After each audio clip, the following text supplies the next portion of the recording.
Transport Management System.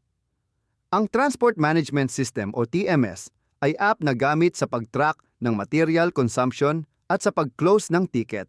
Iscan ang QR code para ma-download ang TMS. Kapag na-install na, oras na para mag-login. Sa work status, piliin ang on-site. Sa car number, ilagay ang plate number ng service vehicle. Sa account number, ilagay ang username. Sa password naman, itanong ito sa team leader. Sa work status options, piliin ang on-site kapag nasa field. Kailangang tapusin ang mga expected output at nakarecord ang GPS location.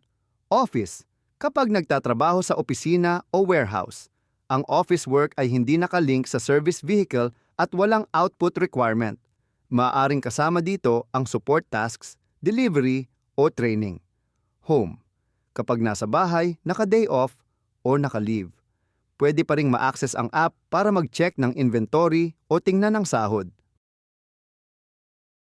Pagkatapos makapag-login sa TMS, automatic ka nang naka-clock in sa system. Tandaan, tiyaking nasa loob ng 1 kilometer radius mula sa fiber home site parking area kapag nag-clock in. Pag-clock out sa TMS.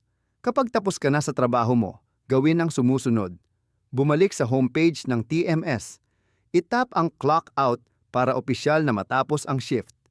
Tandaan, tiyaking nasa loob ng 1 kilometer radius mula sa fiber home site parking area kapag nag-clock out. Itap ang confirm para magpatuloy. Homepage ng TMS. Kapag naka-login na sa TMS, mapupunta ka na sa homepage nito. Kung ikaw ay isang organic technician, ang mga task na ito ang dapat kumpletuhin.